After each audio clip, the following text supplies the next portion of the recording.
વધારે ચર્ચા કરીશું અને એ માટે अपनी સાથે जीजेसी ना चेयरमैन राकेश रोकड़े जोड़ाए गया है। राकेश जी, आपका स्वागत है सीएनबीसी प्रचार पर। और जेम्स एंड ज्वेलरी सेक्टर के लिए ये काफ़ी महत्वपूर्ण जो हमें न्यूज़ मिल रहे हैं कि ट्रेड डील हो चुकी है, उसके जो आ रहे हैं, तो जिस तरीके से हमने देखा था कि पिछले अप्रैल दिसंबर में जो एक्सपोर्ट था जेम्स एंड ज्वेलरी का, वो 44.2% जितना कम हो गया था। तो अब इस ट्रेड डील का क्या महत्व हो रहा है, कितना एक्सपोर्ट बढ़ने की उम्मीद हम इस ट्रेड डील से देख रहे हैं?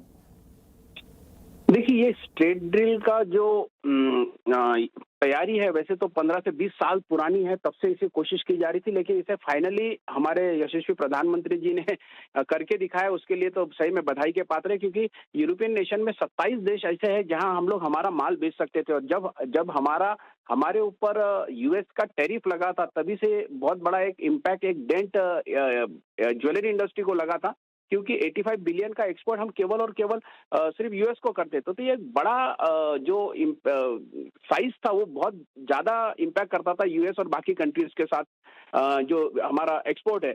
तो उससे अगर यूरोपियन नेशन में जो अभी ट्रेड डील जीरो पे तक के हमारी जो बातचीत हुई है, उससे 100% हमारा एक्सपोर्ट बहुत बढ़ेगा। और नो डाउट यूरोपियन नेशन वैसे भी इंडियन ज्वेलरी, इंडियन प्रोडक्ट को लेके काफी वो पसंद करते हैं। और एक तीर दो तीन निशाने इस ट्रेड डील से समझ में आते हैं, क्योंकि बहुत बार हमारे पड़ोसी देश का भी माल वहां पे जाता था, तो पड़ोसी देश का माल अभी वो ऑटोमेटिकली कम होगा और इंडिया ऑलवेज प्रिफरेबल रहता है यूरोपियन नेशन में। तो इससे बहुत ज्यादा फायदा होने का अनुमान है। जी, और आप जैसे बता रहे थे कि हम एक तरीके से जो रेट्स अब बन रहे हैं इंडिया का 18%, वो बाकी एशियन करेंसी से भी यहाँ पे थोड़ा कम हो रहा है। तो जैसे कि आप बता रहे थे कि दूसरे हमारे आसपास के पड़ोसी देशों का माल भी जा रहा था, तो इस तरीके से भी हमें ये और कॉम्पिटिटिव होगा जेम्स एंड ज्वेलरी एक्सपोर्ट के लिए ये रेट्स? बिल्कुल, मैंने वही आपको समझाया कि जी। जिस तरीके से एक तीर और दो तीन निशान है, ये जब जैसे हाँ। बोला मैंने, तभी इसका अर्थ यही है कि आजू बाजू जितने भी हमारे पड़ोसी देश है, वो काफी एक्सपोर्ट उनका ऑलरेडी यूरोपियन नेशन में था।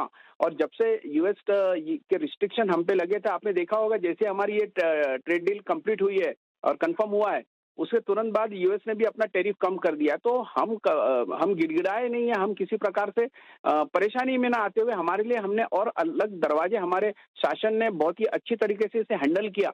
और मुझे लगता है कि इससे हमारे पूरे ट्रेड को, सिर्फ ज्वेलरी इंडस्ट्री को नहीं, ऐसे तो बहुत सारे सेक्टर्स को इसमें इन्वॉल्व किया गया, लेकिन पर्टिकुलर ज्वेलरी इंडस्ट्री को इसका बहुत ज्यादा फायदा मिलने वाला है। उसके लिए बिल्कुल भारतीय गवर्नमेंट बधाई के पात्र है। जी, और यूएस में जो एक्सपोर्ट होता है उसमें शायद जेम्स एंड ज्वेलरी का 30% जितना जो होता है एक्सपोर्ट, उस हिस्सेदारी रहती है।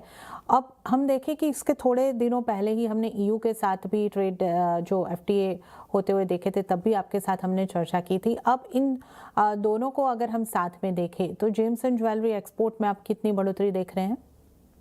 देखिए, अभी ये हमारे पास वैसे भी यूरोपियन नेशन के साथ हमारे पास उतना फ्री ट्रेड नहीं था।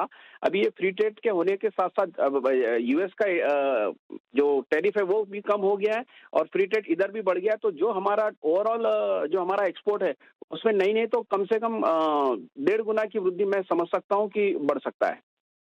ओके। और राजेश जी, आपसे बात हो रही है तो गोल्ड सिल्वर में एक काफ़ी उठापटक हम देख रहे थे, काफ़ी बढ़ने के बाद शार्प फॉल और आज रिकवरी। तो गोल्ड और सिल्वर को आप अब कहाँ देख रहे हैं?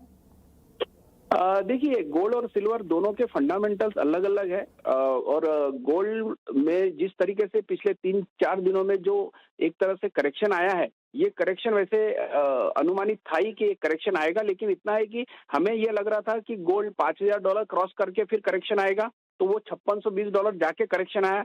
और सिल्वर में भी हमें ऐसा लग रहा था कि $100 क्रॉस करने के बाद करेक्शन आएगा, जो कि $120 जाके करेक्शन आया। और जब मार्केट में जब कभी भी करेक्शन आता है, तो इसका मतलब मार्केट एक हेल्दी पोजीशन बना रहा है, क्योंकि अभी जैसे ही ये करेक्शन हो जाता है, उसके बाद एक न्यू बन जाती है।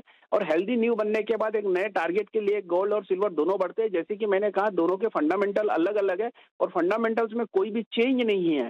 तो परिस्थितियां वैसी है, इस वजह से प्रॉफिट बुकिंग के कारण ये परिस्थितियां बनी है। जिस तरीके से फेडरल गवर्नर पावेल के जगह दूसरे गवर्नर आना, और उनके जो संकेत थे कि अभी हम लोग रेट कट नहीं करेंगे और जो लास्ट रेट कट अपेक्षित था उन्होंने वो रेट कट नहीं किया। इस वजह से मार्केट ओवरबॉट होने के कारण लोगों ने प्रॉफिट बुकिंग की और अपना प्रॉफिट बुकिंग होने के बाद एक जैसी प्रॉफिट बुकिंग शुरू होती है तो बाकी सब अपनी अपनी होल्डिंग्स को छोड़ना शुरू करते हैं। तो उसका एक नतीजा था कि एक करेक्शन आया है और ये करेक्शन हेल्दी करेक्शन है आने वाले दिनों में और नए कीर्तिमान गोल्ड और सिल्वर बनाएगा, ऐसा मेरा अनुमान है। जी राजेश जी, आपका बहुत बहुत धन्यवाद हमारे साथ जुड़ने के लिए और इस पूरी चर्चा में हिस्सा लेने के लिए आपका धन्यवाद।